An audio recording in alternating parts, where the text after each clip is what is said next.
Sean muy bienvenidos, enófilo oyentes y ahora telenófilos con mayor razón, ya que estamos en UCB Televisión. Para alguien que conoció esos estudios iniciales en la Universidad Católica de Valparaíso, es emocionante estar acá, estar recibiendo esta herencia televisiva, primer canal de Chile. Así que, señora, señor, si está arreglando su televisor, no lo haga, soy así en mi rostro, no se preocupe.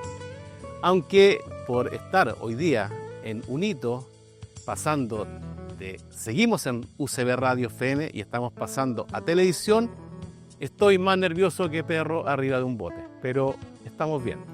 Estamos bien, estamos comenzando ya la segunda temporada en Radio FM y televisión y tenemos un invitado que yo creo que es desde el año pasado un orgullo nacional.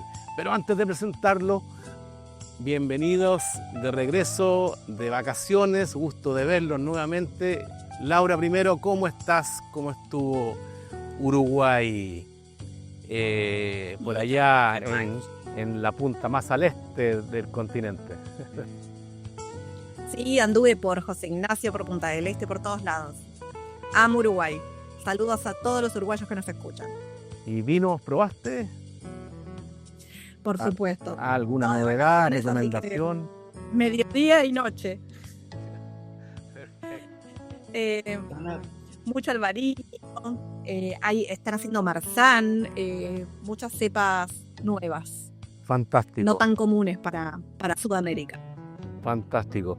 Y hoy día también, como es un programa especial, que hubiéramos querido que estuviera el equipo completo, Cecilia está ahí mochileando en una aventura en la carretera austral, y Cristian, que hoy día es un rostro internacional del vino chileno, Cristian Vallejo, enólogo de Viña Vic, está en el evento de vinos del crítico James Suckling en Nueva York. Así que estamos muy bien representados, aunque los extrañamos en este primer programa, que también está Manuel Sánchez, otro prócer del vino en Chile. ¿Cómo estás, Manuel? Qué gusto de verte y que estemos aquí ahora en UCB Televisión. No, yo realmente muy contento, muy feliz. La verdad que, bueno, todo este camino del programa ha sido increíble. Como bien lo comentabas tú, inicialmente en la radio, donde pudimos tener una conquista muy importante de enófilo oyente, hoy día de telenófilo oyente, y muy contento con este primer programa del año 2026, porque estoy seguro que vamos a hacer un aporte muy importante a la industria del vino, como siempre, y este primer programa en particular, donde creo que tenemos un invitado de lujo y donde de verdad pienso que es la clave, el inicio y lo más importante del vino. Y ahí dejo la interrogante para cuando venga nuestro invitado. Así es que feliz, y vamos con nuestro primer programa. Bien, nuestro invitado es también alguien que nació y se ha desarrollado en la región de Chile, la séptima región, que es la que tiene más vides plantadas en nuestro país. Él es doctor en enología y es investigador en viticultura del INEA de Cauquenes.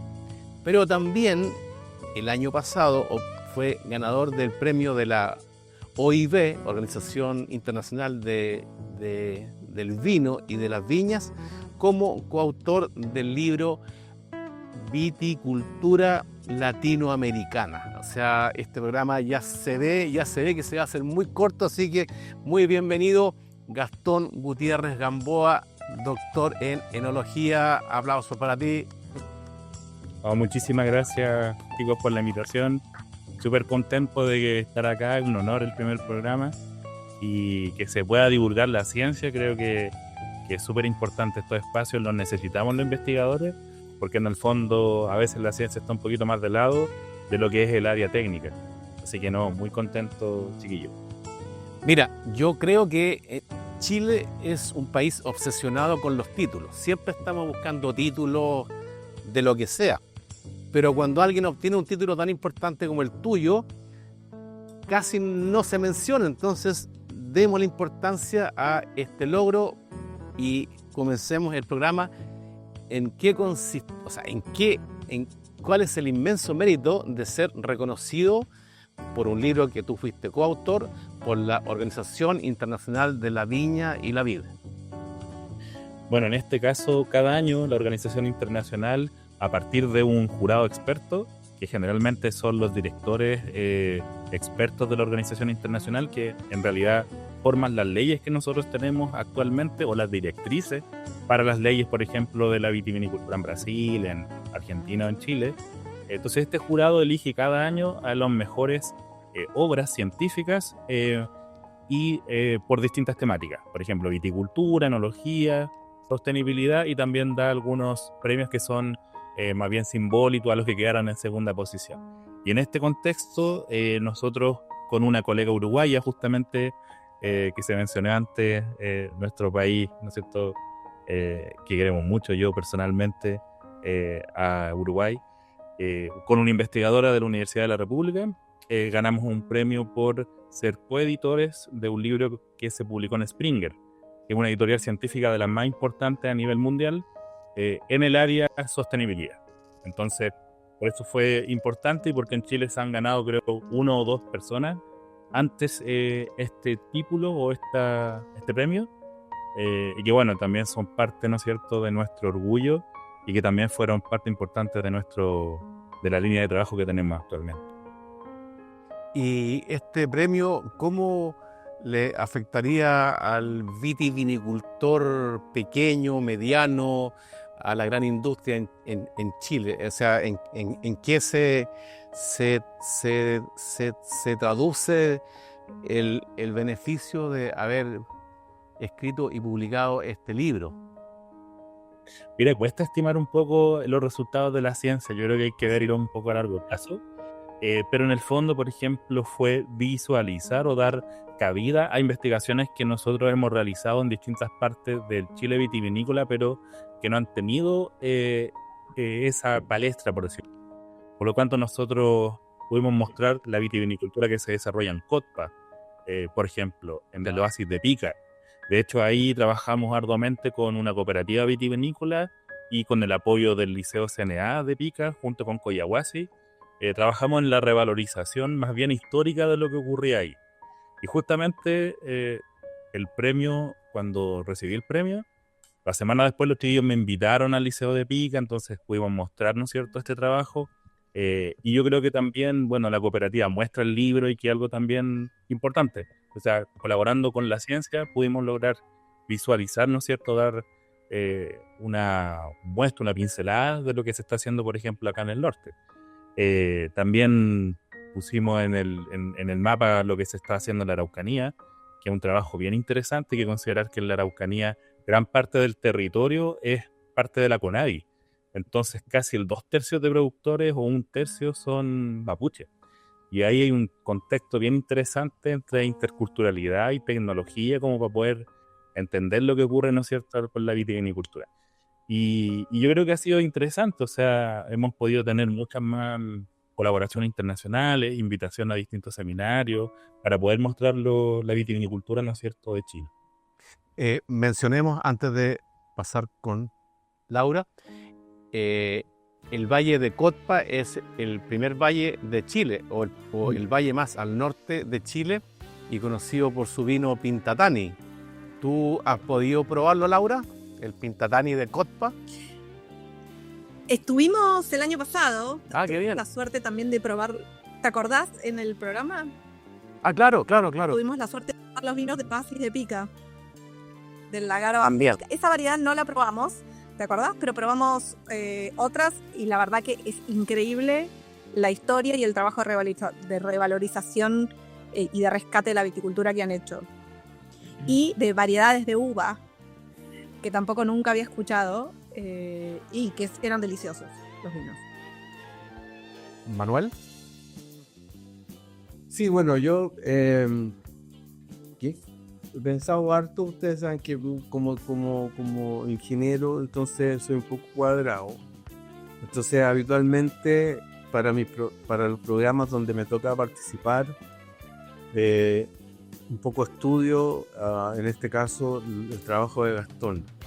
Y particularmente a mí me gustaría hoy día enfocarnos un poco en el gran trabajo que hace Gastón, preocupado del terroir. Yo invito a todos nuestros telenófilos oyentes, como dice hoy día Matt, a que miren el sitio de Gastón, porque yo les voy a decir una cosa que es muy importante. Y aquí me va a apoyar Laura, que ha tenido importantes cargos en la industria. El vino, un buen vino no se puede hacer si no es con buena uva. Esta caja mágica y este señor mago que se llama enólogo, o esta caja negra que se llama bodega, no puede hacer buen vino si tiene mala uva. Imposible. El buen enólogo lo podrá corregir, lo podrá equilibrar, lo podrá mantener el color, etcétera, etcétera. Pero no hay buen vino si no es con buena uva. Y entonces el trabajo de Gastón como especialista en el terroir a mí me llamó mucho la atención, porque el vino se hace en el terroir, se hace en el viñedo. Si no hay buena uva, no hay buen vino. Esa ecuación es sí o sí. Puede venir el profesor más importante, el doctor más grande del mundo, como es Gastón, pero yo estoy seguro que buen vino con mala uva no existe. La única manera de hacer buen vino es con buena materia prima. Por lo tanto, el tema del terroir, entender dónde está el viñedo, cuál es el clima, cuáles son las condiciones de la tierra, cuáles son las variedades que se dan mejor dado las características del terreno, etcétera, etcétera, es lo que va a hacer que un lugar que vamos a llamar terroir, ¿no es cierto?, va a permitir que entregue un fruto que realmente nos permita hacer un buen vino. Entonces yo quisiera cederle la palabra a Gastón para que nos cuente un poco qué nos motivó, porque detrás de lo que nosotros hacemos hay una motivación, una iniciativa, algo que pasó entre medio, que tú decidiste dedicar toda tu cabeza, tu experiencia, tu doctorado, etcétera, para dedicarte al terroir, que para mí es fundamental. Entonces quiero cederte la palabra para ver por qué te dedicaste a esto tan importante desde mi punto de vista. Oye, es muy buena la pregunta, no me la había hecho. Pero dándome un poco cuenta de mi historia personal, el 2012 yo me fui de intercambio a Francia, a Angers. Y recuerdo mucho que teníamos muchas clases de lo que era territorio, IEP, y ya se hablaba científicamente del terroir. Es decir, la valorización, ¿no es cierto?, de el contexto técnico, pero también del clima, el suelo y también todo lo que hay alrededor que genera una cultura. Y en ese momento Francia valorizaba mucho lo que es la religión, ¿ya? Muchas abadías estaban, ¿no es cierto?, en alguna de las denominaciones de origen controlada. Y eso me hizo un poco sentido a lo que yo veía en el Maule profundo. O sea, las variedades en cabeza, un patrimonio material e inmaterial, ¿no es cierto? Conocimiento que pasa de generación en generaciones, que sentía que no se estaba valorando. Y además variedades que de cierta forma estaban un poco soslayadas dentro de la vitivinicultura nacional, pero que ahora, ¿no es cierto?, están en auge con productos bien interesantes. Entonces, eso para mí fue como chocante, porque se hablaba ya en las universidades, o sea, habían cursos de lo que es terroir, cursos de la ley, cursos de cómo los sindicatos generaban, ¿no es cierto?, condiciones especiales para definir su territorio o el valor de su uva en un contexto que cambia, ¿no es cierto?, con el cambio climático. Entonces eso para mí fue muy importante y empecé a estudiar el terroir. O sea, desde su concepción, ¿no es cierto?, científica, de su concepción antigua, y creo que es un punto importante que nos podría generar una identidad de la vitivinicultura nacional. Y por ahí también, bueno, es lo que estoy haciendo ahora. No, gran pregunta. Gran pregunta. Yo tengo otra pregunta para vos. Te quería preguntar, porque bueno, entonces acabas de definir el terroir como la suma, no es solo el suelo, sino que también es el clima, es la tradición de la gente. ¿Todos los valles o las denominaciones de origen de Chile son un terroir? Yo creo que no, ¿eh? Pero quisiera ir un poquito al origen. O sea, el terroir en el fondo es el resultante, ¿no es cierto?, de estas variables multifactoriales que generan un potencial, ¿no es cierto?, valor de tipicidad, hablando de tipicidad como la calidad representativa de un lugar, pero que se mantiene, ¿no es cierto?, año tras año. Yo, ¿no es cierto?, podría decir que el Cariñán de la zona, por ejemplo, Empedrado, tiene cierta composición aromática y si yo lo vuelvo a beber, va a tener ese perfil, ¿ya? Pero si nosotros vamos directamente a lo que es la ley, por ejemplo, el país de Empedrado no aparece en la denominación de origen del SAC, porque solamente el país puede ser producido en secana interior, de las regiones de Ñuble y de Maule, ¿ya? Entonces ahí estamos hablando, ¿no es cierto?, de que quizás el terroir o nuestro concepto de terroir no está relacionado con lo que la ley establece en el decreto 464, ¿ya? Que en el fondo es una explicación de los ríos. O sea, acá está el Valle del Claro por el río Claro, el Valle de Loncomilla por el río Loncomilla y el Tutubén de Cauquenes por el río Tutubén. Entonces son más bien indicaciones geográficas, casi indicaciones geográficas, digamos. Yo creo que el terroir, déjame de mentiroso, Gastón, pero yo creo que el terroir tiene que ver un poco con el lugar donde uno está específicamente, no del valle. Es decir, yo puedo tener un terroir y que puede ser una parcela y a 500 metros al norte, por ejemplo, tengo un terroir que es distinto porque tiene una salinidad distinta, porque tiene una mineralidad diferente, porque tiene, no sé, distintas cosas. Entonces, el valle es totalmente distinto efectivamente al terroir. Claro, efectivamente. De hecho, por ejemplo, la concepción de terroir que genera la denominación de origen controlado en Francia, la definen los mismos viticultores a partir de sus mismos sindicatos, pero con un organismo en donde muchas personas expertas, sean técnicos, enólogos, sommelier, periodistas del vino, definen y dicen, mira, ¿sabes qué? Lo que ellos están definiendo como terroir de su zona es así. Y por ejemplo, no sé, Chateau Margaux define quizás más bien un tema de su suelo, pero otra denominación de origen más cercana puede definir algo más bien cultural o histórico. Entonces, eso es lo interesante y lo bonito del modelo francés, que también tiene como una autonomía por parte de los viticultores de poder quizás conceptualizar lo que es para ellos terroir. Entonces,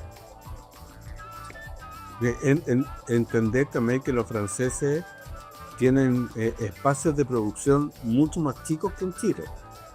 Claro, efectivamente. Es decir, nosotros que tenemos un campo de 400 hectáreas, de 300 hectáreas, en Francia uno trae a un enólogo, a un viticultor como Gastón, y me dice, este es el campo, son 400 hectáreas. 400 hectáreas. ¿Y cómo muele toda esa uva? ¿Y dónde lo hace? ¿Cómo lo hace?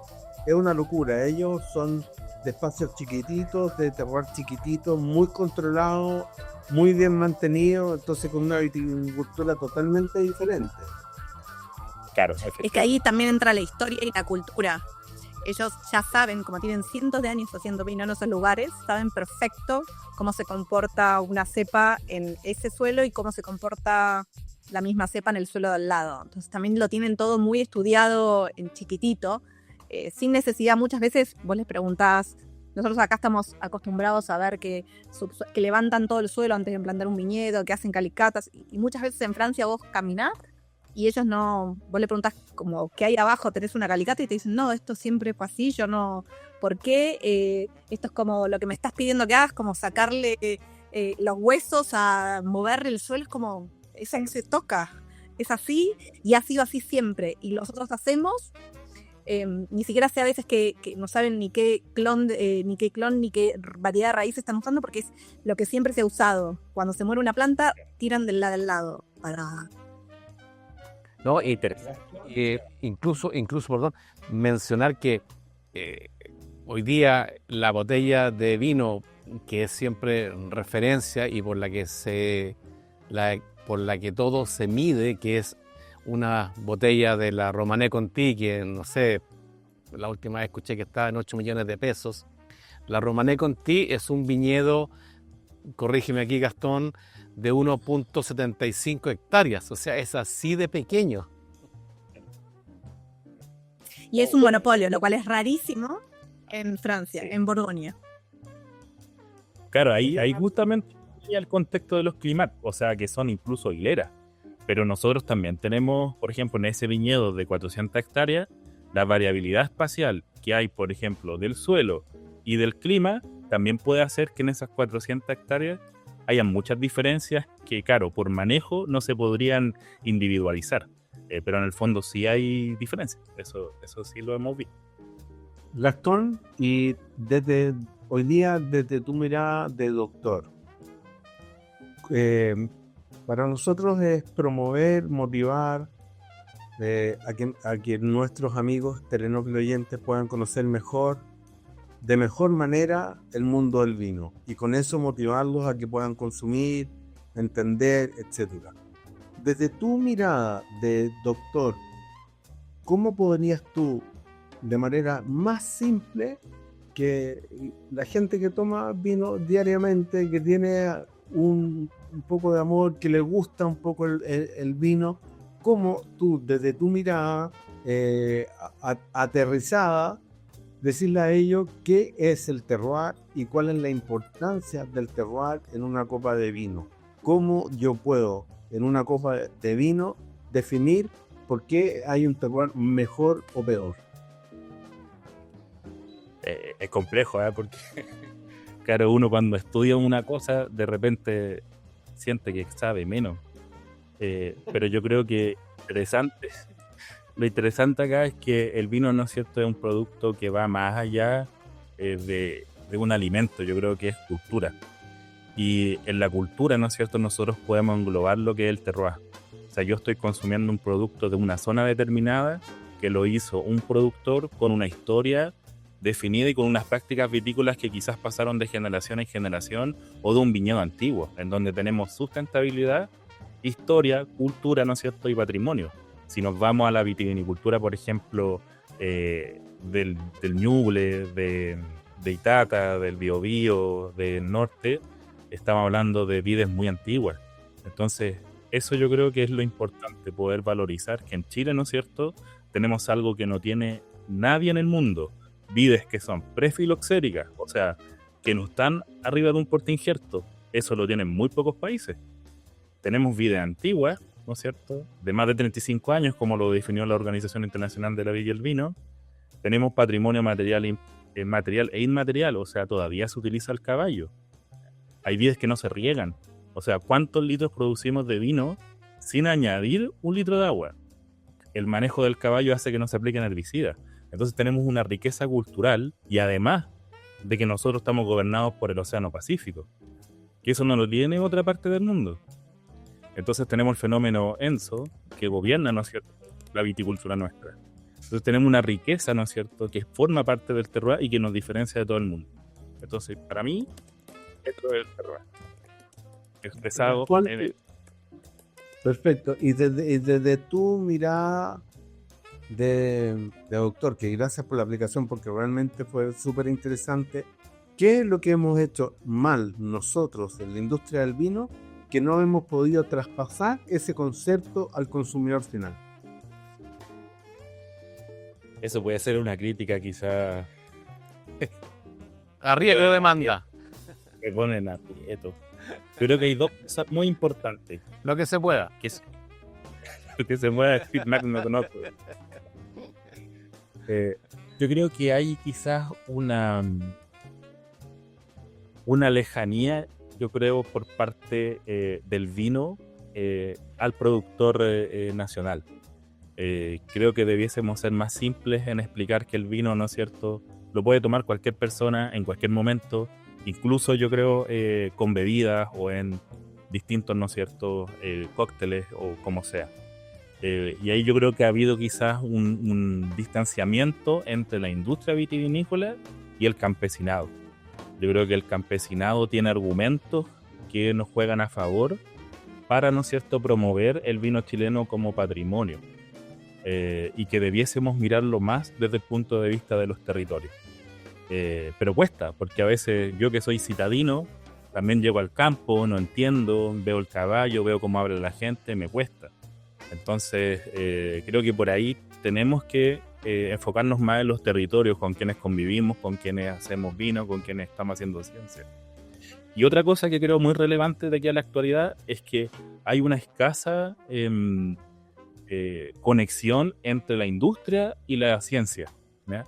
En Estados Unidos, por ejemplo, Gallo Institute dona dinero, por ejemplo, a UC Davis, y UC Davis tiene dinero para hacer ciencia.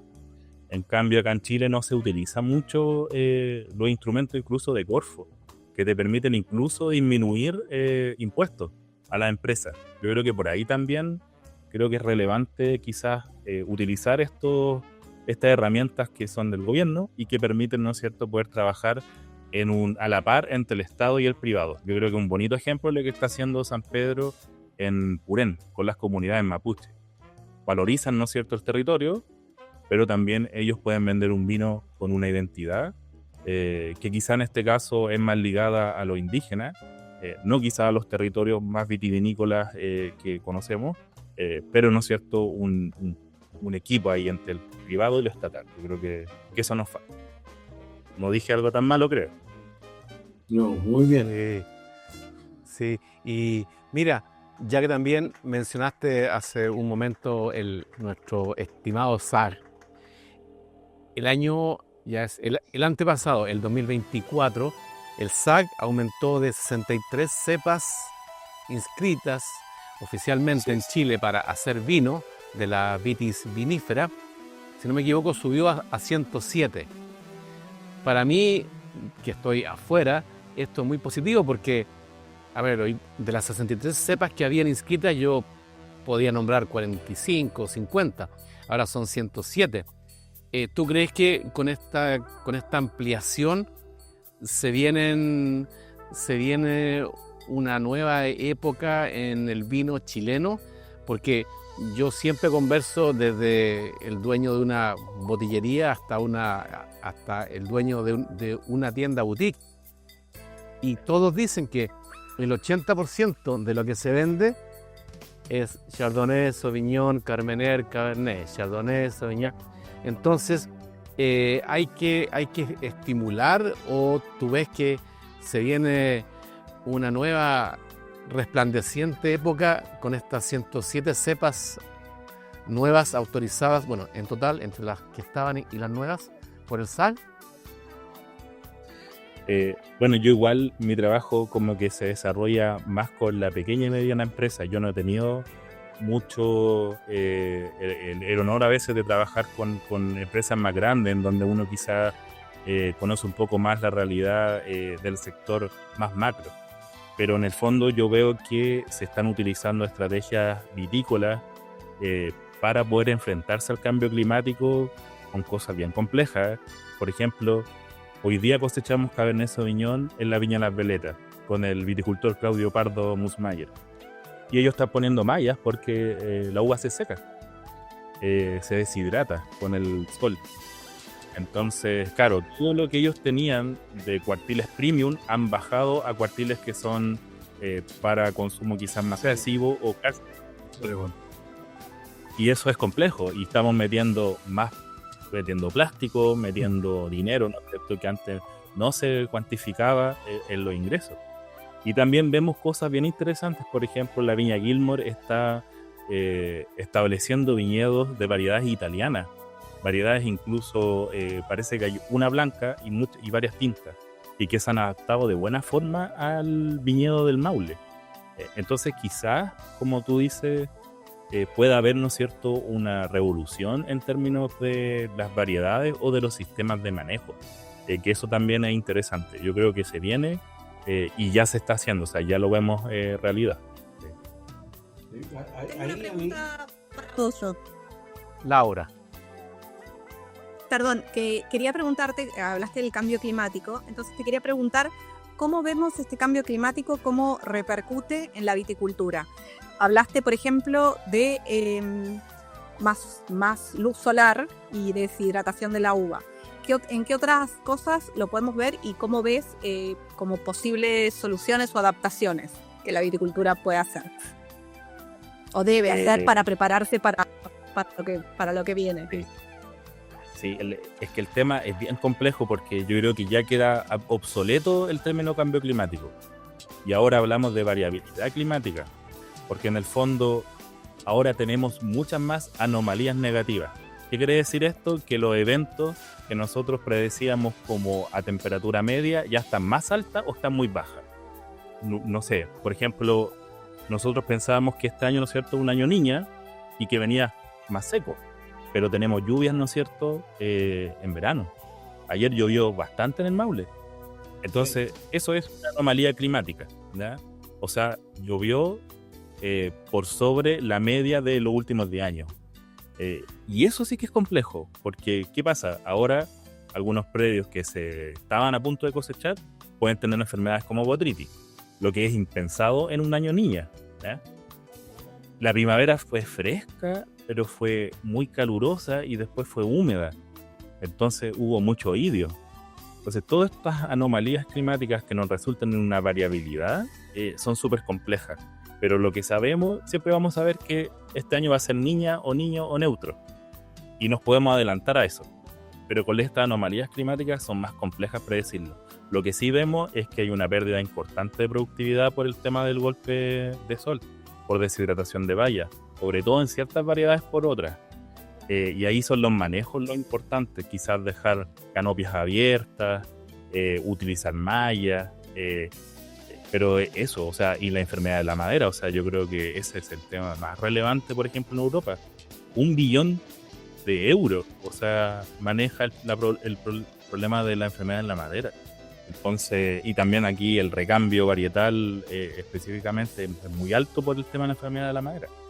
Entonces estamos en una crisis que no tan solo tiene que ver con el vino, sino que por el tema también climático y sus efectos bióticos y abióticos, pero con ciencia, ¿no es cierto?, podemos quizá adelantarnos un poquito a eso. Sí, estamos muy agradecidos de que alguien chileno del Maule esté encabezando todas estas soluciones que esperamos para poder seguir disfrutando vino por muchísimos años más. Y ya estamos llegando a la primera parte de nuestro programa. Vamos a ir a saludar a nuestros avisadores, la franja publicitaria, pero entre toda la emoción de comenzar el programa me olvidé presentarnos ante nuestros ahora telenófilos oficiales, que los vinos cardinales son 3. El título completo fue tomado de un poema de nuestro gran Vicente Huidobro, porque comenzó como un podcast con el sommelier Pascual Ibáñez, que estaba en España, y yo acá en Chile, hemisferio norte, hemisferio sur, y Vicente Huidobro escribió: los 4 puntos cardinales son 3, el sur y el norte. Entonces de ahí yo, con respeto, me colgué de este poema, que es mi poema favorito de Huidobro, y nacieron los 4 vinos cardinales son 3, el sur y el norte. Un programa de vinos que desde Chile honramos al vino de las 3 Américas, desde Canadá hasta la Patagonia. Aquí estamos, sean bienvenidos todos nuestros telenófilos, y como siempre terminaba en la radio, hoy día también acá: vayan a ferias de vino, nunca jamás se atrevan por ningún motivo a pedirle rebaja, precio o descuento a un viticultor, a un viñatero, y los países agrícolas son mejores países. Gracias por escucharnos y vernos.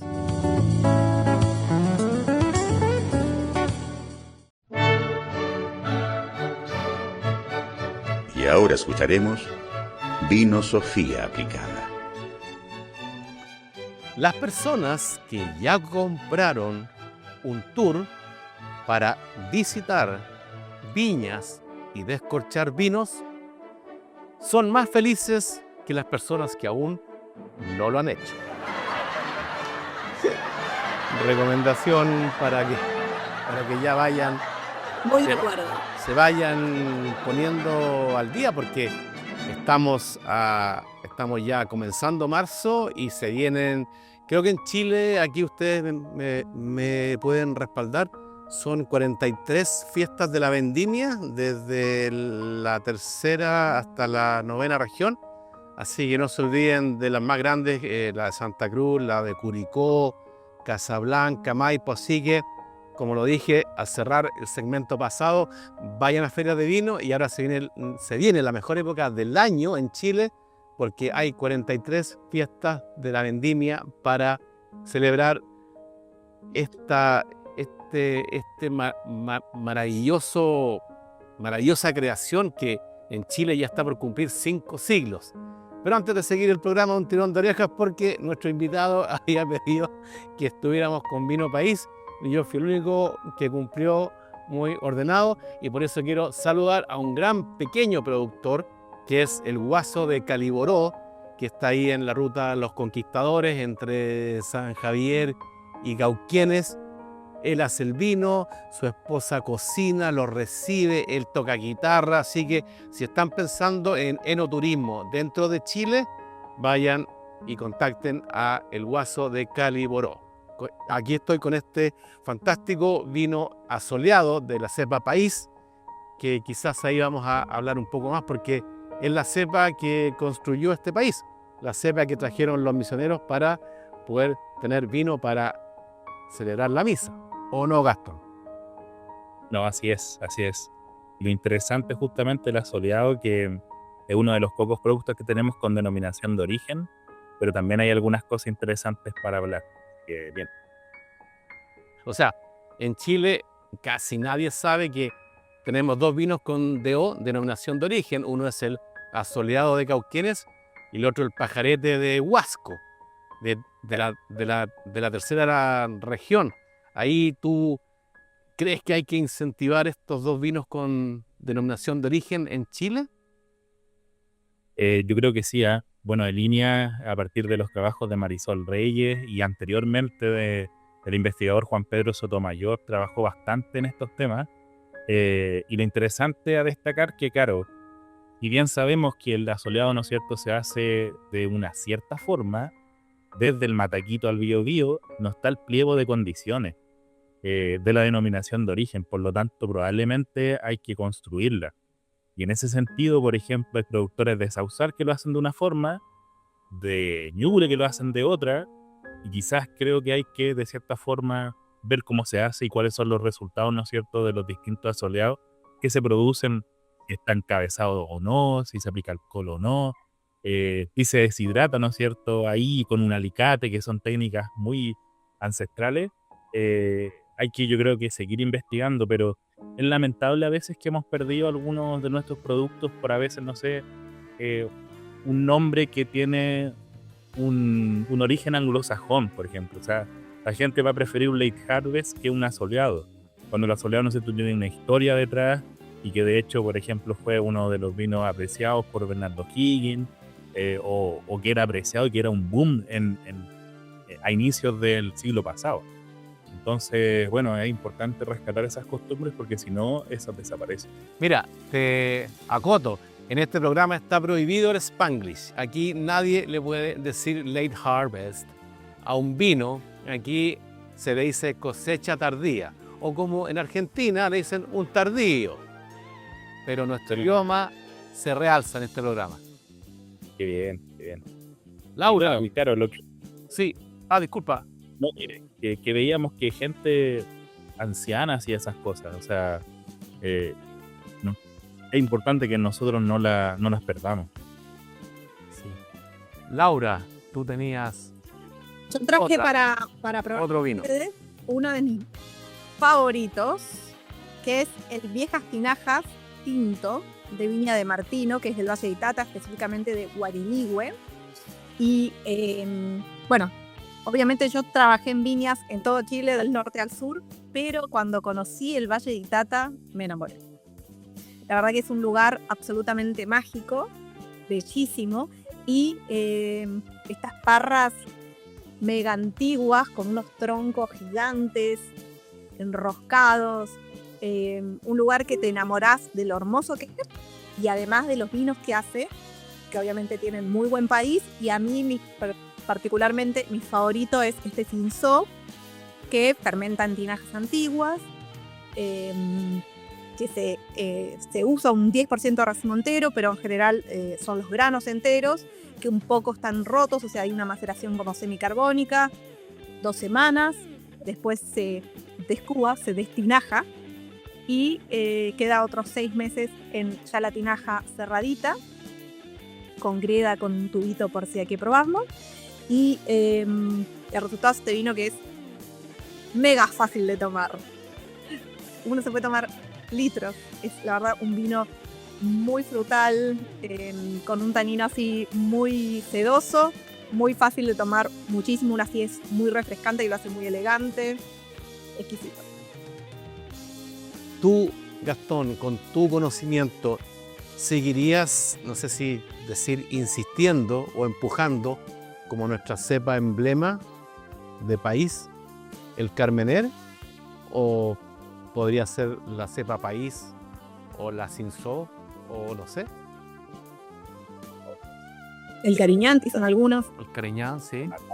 Ata con esa pregunta. Yo creo que de cierta forma no debiésemos como país quizá casarnos con una variedad, porque lo que hablamos, ¿no es cierto?, anteriormente de terroir, quizás es algo que es lo opuesto, y en el fondo nosotros debiésemos trabajar los terruños a partir de las variedades también, como se hace en Alsacia. Pero quizás en una zona del país no es una variedad que sea tan interesante desde el punto de vista cualitativo, y ahí quizás es Carmener. Entonces quizás desde ahora como una variedad de cambio climático Carmener puede ser interesante, aunque se afectan mucho si es que no hay agua. Pero desde ese punto de vista yo creo que es importante valorizar nuestras variedades fundacionales y también esas minoritarias que han estado ahí acompañando a este viñedo que es patrimonial. Creo que eso ha sido interesante, y bueno, lo que se ha hecho por ejemplo con Viño es algo súper potente, o sea, valorizar las vidas antiguas, llevarlas al mercado extranjero, estar en las conferencias de Old Vine, o sea, en Sacramento, llevando ciencia, llevando su aporte, lo encuentro fenomenal. Y ojalá eso se pudiese hacer con el Cinsault de Itata, ¿no es cierto?, con el Moscatel de Itata, el Semillón. Está el Semillón antiguo en varios puntos. Tiene una expresión vegetativa que es inusual. El país, ¿no es cierto? Una variedad muy subvalorada. Sí, justamente eso. Y que te puede dar blancos que quizás mejoren con los años. Hace poquito probé uno en un hotel, que no quiero decir su nombre. Se pueden acá hacer en el Hotel Puramar. Interesante la oferta saludos a de vino. Sí. Esta parte, o sea, muy interesante, un Semillón de Maturana Wines del 2018. Yo no lo veía con ninguna expectativa y fue muy interesante, muy interesante. Íbamos con una practicante de Brasil, bueno, le encantó, así que imagínate eso. Bueno, el Semillón de Hunter Valley en Australia es un vino que envejece muy bien, no tiene barrica y es un vino que se pone muy interesante con la edad. Yo creo, ¿no? me animo a decirles, como la mirada de extranjera de Chile, yo creo que el fuerte de Chile es la diversidad. Sí. Yo creo que tiene todos los tipos de valle, todos los tipos de clima y todos los tipos de variedades, como ningún otro país. La variedad que tiene y que seguimos descubriendo, porque cada vez que escuchás hay una viña más al norte, una más al sur, una más hacia la cordillera, una más hacia la costa, con variedades cada vez más diferentes. Y todas se dan bien. Sí, yo creo que lo que dice Laura es súper importante y muy interesante. De hecho, si uno mira desde el norte hacia el sur, uno ve cómo las distintas variedades se van expresando de mejor manera. Uno dice, para decirlo gráficamente, con nuestros telenófilos oyentes, uno dice Casablanca y dice variedades blancas Pinot Noir.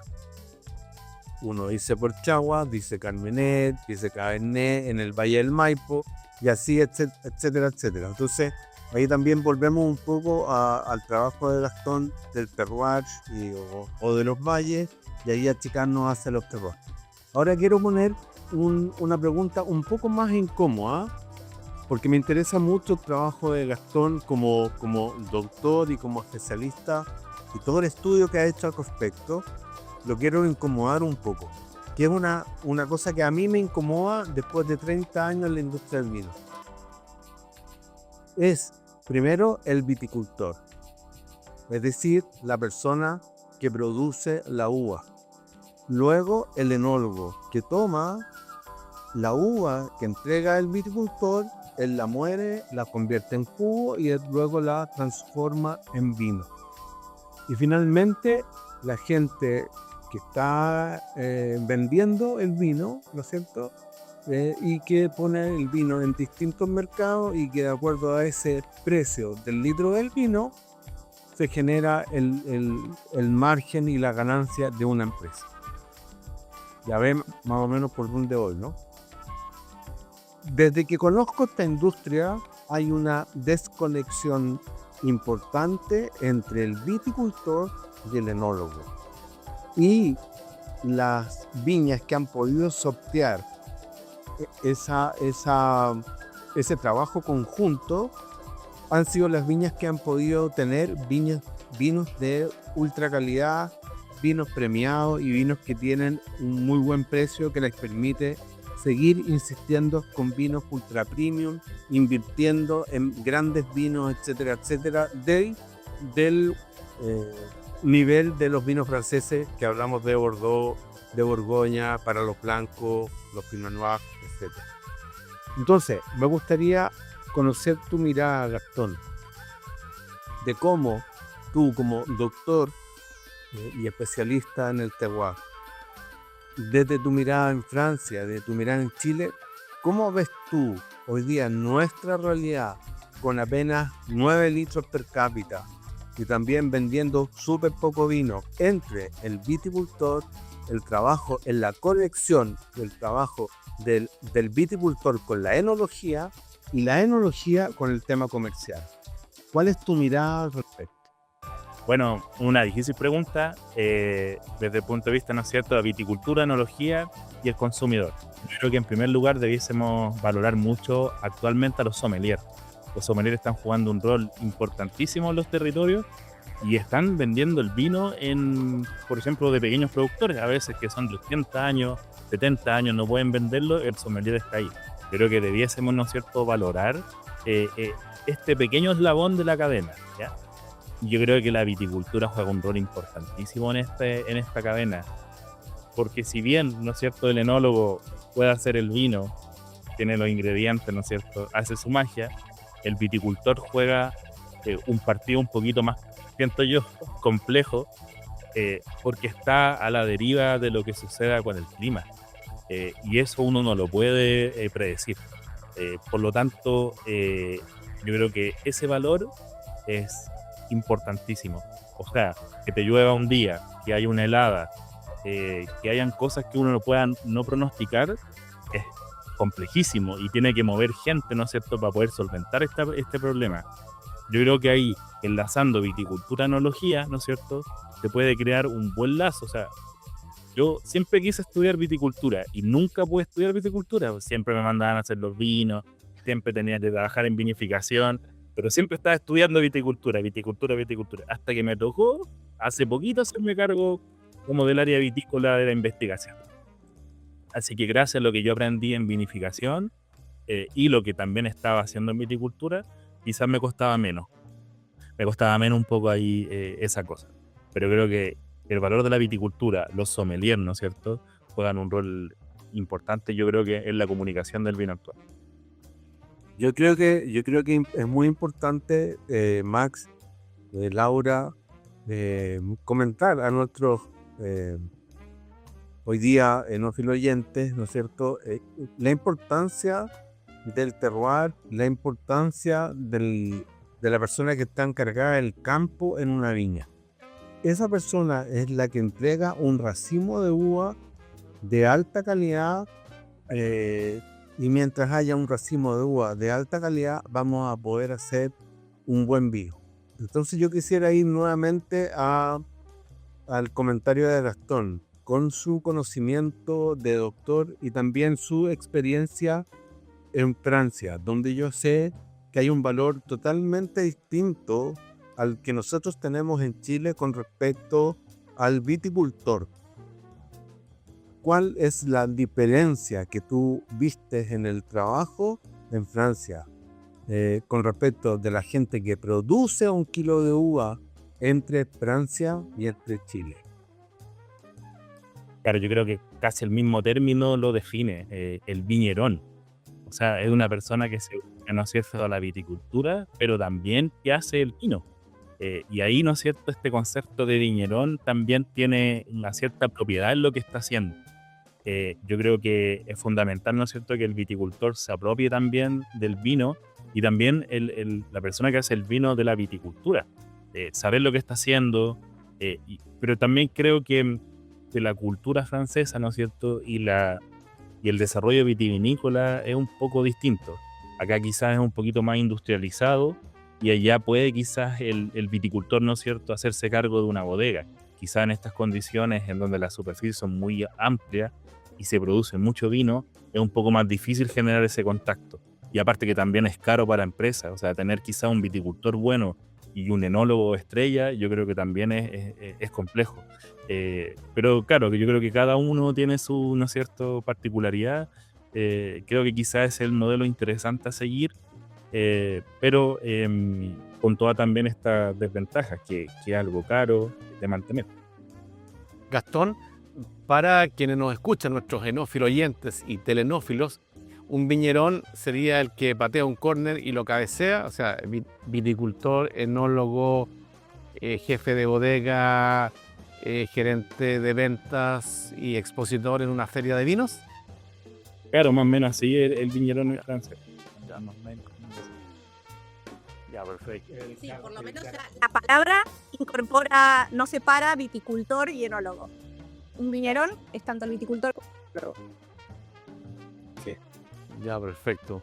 Oye, no quise interrumpir, pero para cerrar con el semillón, y ustedes acá pueden corregirme, por lo que yo sé, hasta antes de la llegada de las cepas francesas a Chile, el 70% del vino blanco que se consumía en Chile era semillón.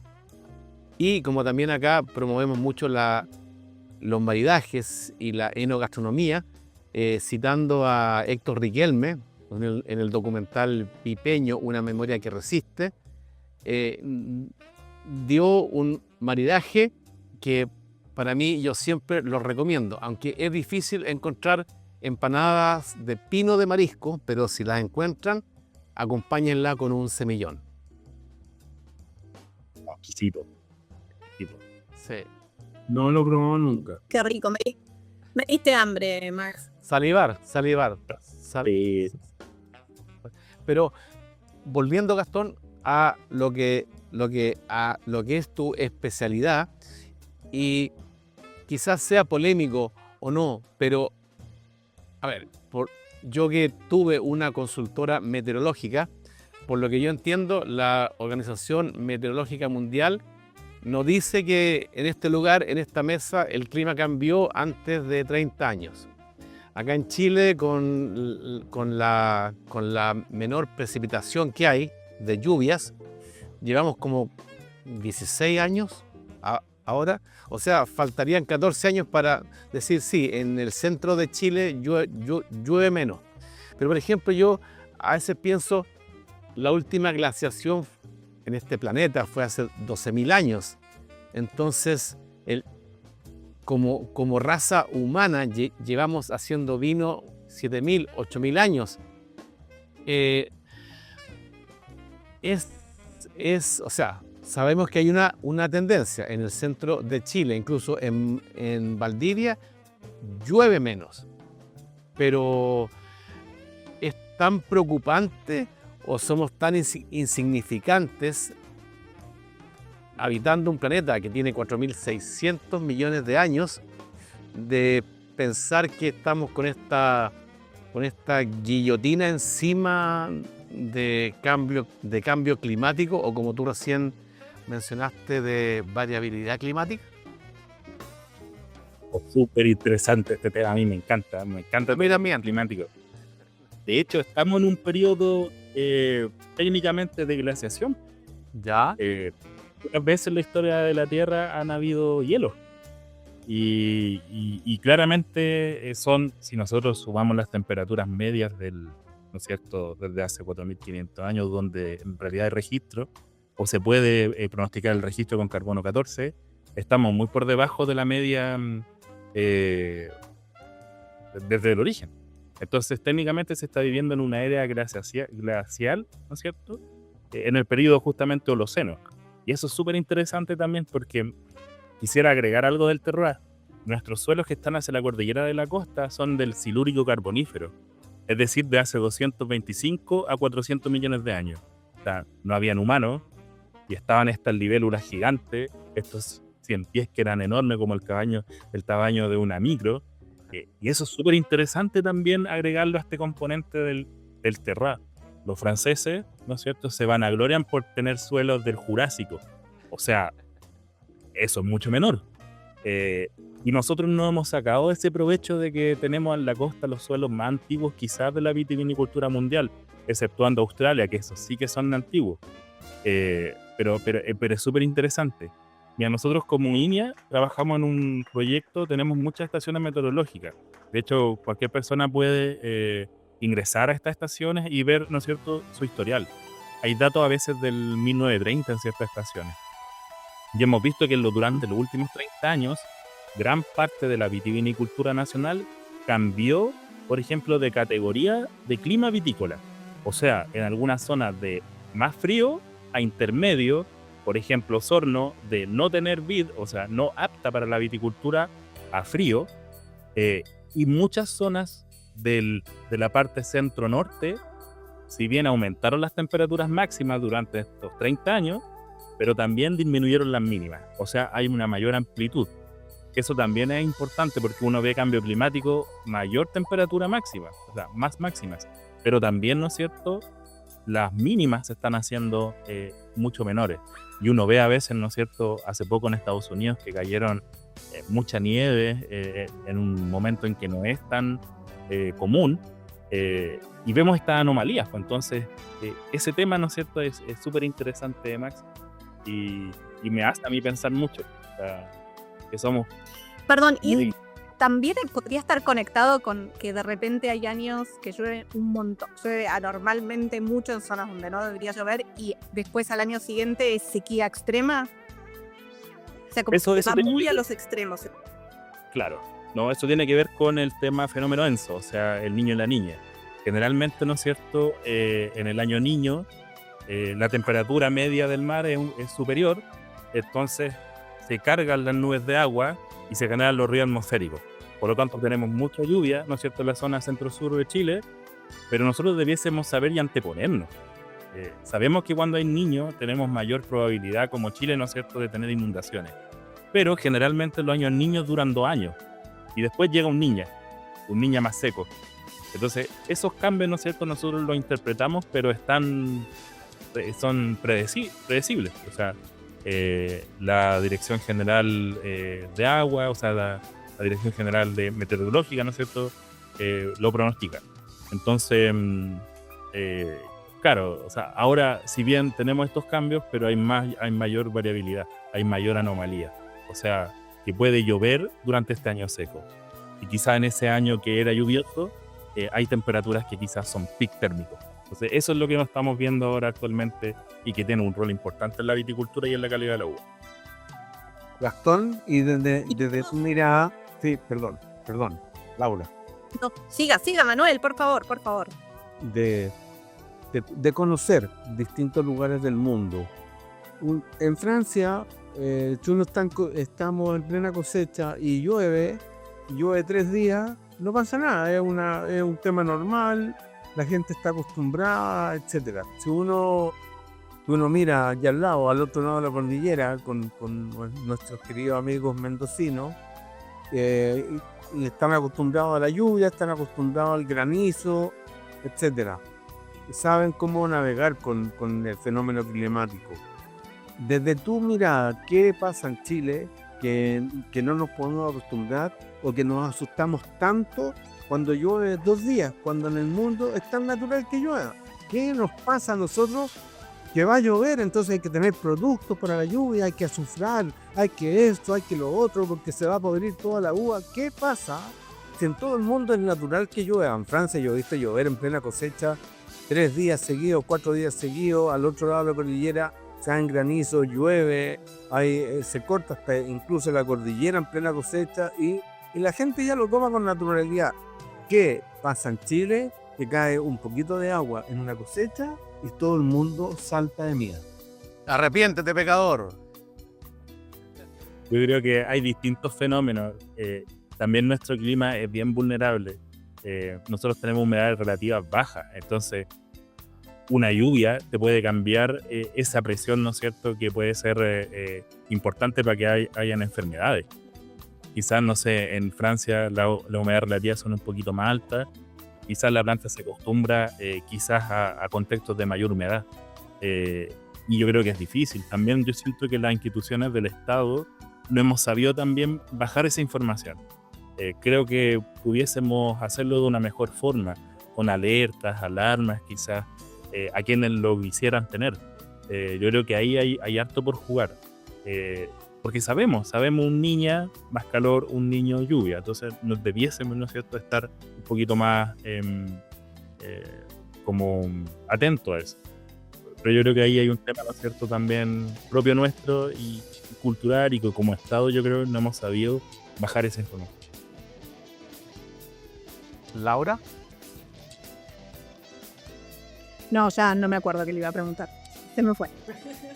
Bueno, entonces es que ya que tú estás tan involucrado en el Maule, de hecho, trabajas en el INIA de Maule, de Cauquenes, disculpen, ¿sí?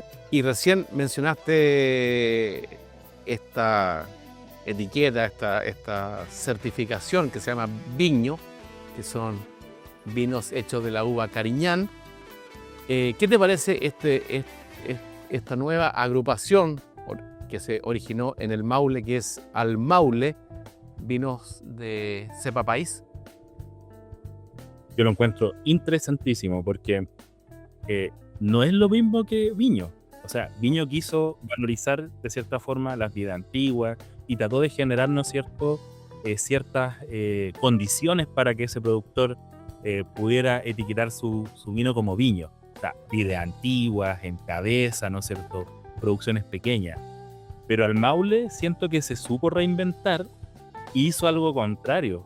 O sea, trató de sacar países que sean frescos, y eso específicamente, ¿no es cierto?, es mucho más aceptado por el mercado. O sea, tenemos, ¿no es cierto?, un trabajo de viño que es más ligado a patrimonio, quizás vitivinícola, pero otro ligado al consumidor, ligado, ¿no es cierto?, a lo comercial. Y creo que eso es súper bueno porque llega, ¿no es cierto?, a empoderar esta variedad que de cierta forma, ¿no es cierto?, está un poco estigmatizada, y la mete en el mercado, ¿no es cierto?, con vinos que el consumidor quizás ahora quiere, los jóvenes quieren. Yo me tomo unos país rosé, los amo. O sea, como decía, ¿no es cierto, Laura? Yo ahora me los tomo una botella así rápido, y no es cierto, juguito de uva. Claro, un juguito de uva. Y eso también, o sea, tomar bastante, que no me emborrache tanto, o sea, sí, pero no tanto, y que sea rico. O sea, imagínate en un momento de calor, yo creo que esos vinos acompañan bien. Así que para mí ha sido un golpe bueno, y ojalá otros productores hagan cosas similares, por ejemplo con el Semillón, con el Torontel, con la Moscatel, con Sansó. Creo que puede hacerse algo interesante con eso. Bueno, Y yo encuentro, ¿sabes qué? También, y Brasil... Laura, disculpa. Sí. Es que ya sabíamos encuentro que este programa se iba a hacer muy interesante y se iba a pasar muy rápido. Nos queda el tiempo justo para las despedidas, comenzando contigo, damas primero, después Manuel y de ahí nuestros invitados. Bueno, yo de vuelta muy agradecida por estar en este nuevo año de los vinos cardinales, ahora también con imagen. Y bueno, felicitar a nuestro invitado, porque obviamente siempre tiene que haber esta interacción entre el estudio y la práctica, porque se nutren mutuamente y nos hacen una mejor industria. Y también con respecto a lo último que dijeron, encuentro que los esfuerzos grupales siempre son más exitosos. O sea, trabajar juntos, aunque sean diferentes empresas, siempre, si vemos todos los esfuerzos, los de Viño, los demás, siempre es mejor. O sea, presentarse como una imagen única de país, tirar todos juntos hacia un objetivo de levantar la imagen del vino chileno afuera, de mostrar la inmensa diversidad y vinos maravillosos que hace del norte al sur hasta la cordillera, en todo Chile. Así que salud por eso a todos. Manuel, nos quedan 3 minutos. Tu despedida.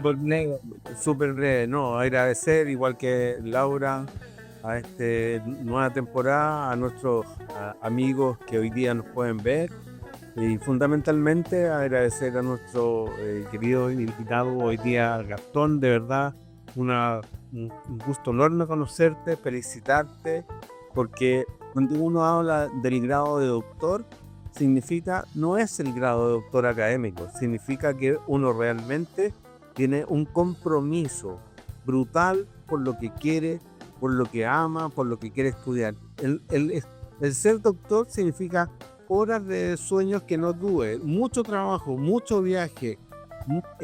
Entonces yo realmente te felicito por eso, porque yo nunca lo hice porque soy flojo. Pero sé lo que hay detrás de eso. Yo tuve mi título y con suerte un diploma, pero el grado de doctor significa un compromiso, un honor, y eso realmente hoy día yo lo que puedo decir es agradecer tu trabajo y comentar a nuestros queridos amigos que no hay vino bueno si no se hace con una buena uva. Perfecto. Gastón, tu despedida de este primer programa del año.